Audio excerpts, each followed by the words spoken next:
సీతారామరావు గారు, సీతారామరావు గారు. ఎవరది?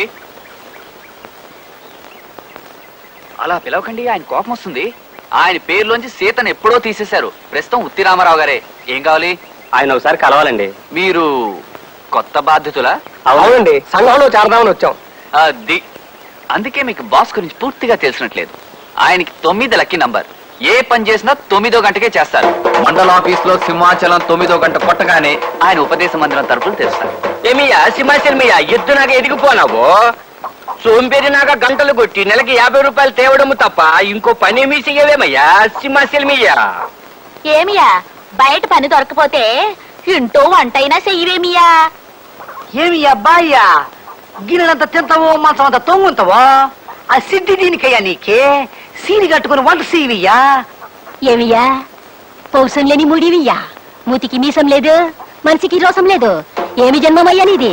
నా కర్మకాలి నిన్ను మనవాడేనయ్యా. నీకి బదులు ఏ అడుక్కునేవాడిని చేసుకున్న సుఖంగా బతికేదని కదయ్యా. నాను ఎద్దునియా నీకి నాను వంట చెయ్యాలే పెంచముఖము దానా బామర్తియా. నాను సీర కట్టుకోవాలయ్యా. దిక్కుమాలిన బెల్లమా నాను పౌరుషం లేనునియా. సన్యాసి మగవాడు. ఆఖరికి మా ఇంటి గోడల మీద ఉన్న దేవుళ్ళ బొమ్మలు కూడా మగవాళ్ళవే. ఆడదేవతల బొమ్మలు మా ఇంటి గోడలను తాకటానికి కూడా వీల్లేదు. అసలు ఆడదంటే ఆడించేది అని అర్థం. స్త్రీ క్షణంలో ఏడుస్తుంది, క్షణంలో నవ్వుతుంది.